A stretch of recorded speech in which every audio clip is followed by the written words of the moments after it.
बताएं कि वफाकी हुकूमत ने जजेस से मुताल्लिक ऑडियो लीक्स की तहकीकात के लिए 3 रुकनी जुडिशल कमीशन तश्कील दे दिया है। कमीशन में justice Qazi Faez Isa, chief justice Balochistan high court justice Naeem Akhtar अगवान और chief justice Islamabad high court justice Aamir Farooq शामिल हैं। वफाकी हुकूमत ने कमीशन की तश्कील का नोटिफिकेशन जारी कर दिया। मजीद जानते हैं डॉन न्यूज के नुमाइंदे हसीब भट्टी से। जी हसीब, अपडेट कीजिएगा।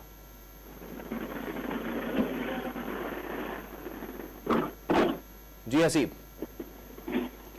वफाकी हुकूमत ने जजेस से मुताल्लिक ऑडियो लीक्स की तहकीकात के लिए 3 रुकनी जुडिशल कमीशन तश्कील दे दिया है। कमीशन में justice Qazi Faez Isa, chief justice Balochistan high court justice Naeem Akhtar और chief justice Islamabad high court justice Aamir Farooq को शामिल किया गया है। वफाकी हुकूमत ने कमीशन की तश्कील का नोटिफिकेशन जारी कर दिया है। मजीद जानते हैं टॉन न्यूज के नुमाइंदे हसीब भट्टी से। जी हसीब, अपडेट कीजिएगा कमीशन के हवाले से।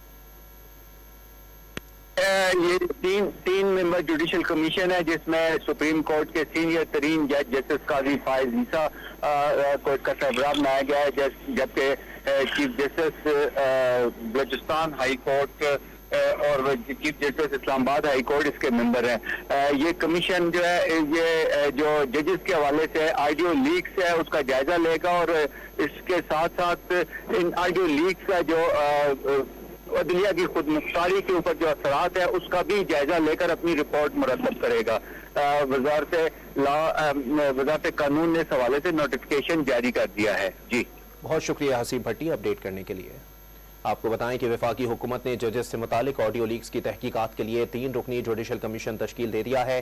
कमीशन में justice Qazi Faez Isa, justice Balochistan high court के chief justice justice Naeem Akhtar अगवान और chief justice Islamabad high court justice Aamir Farooq शामिल हैं।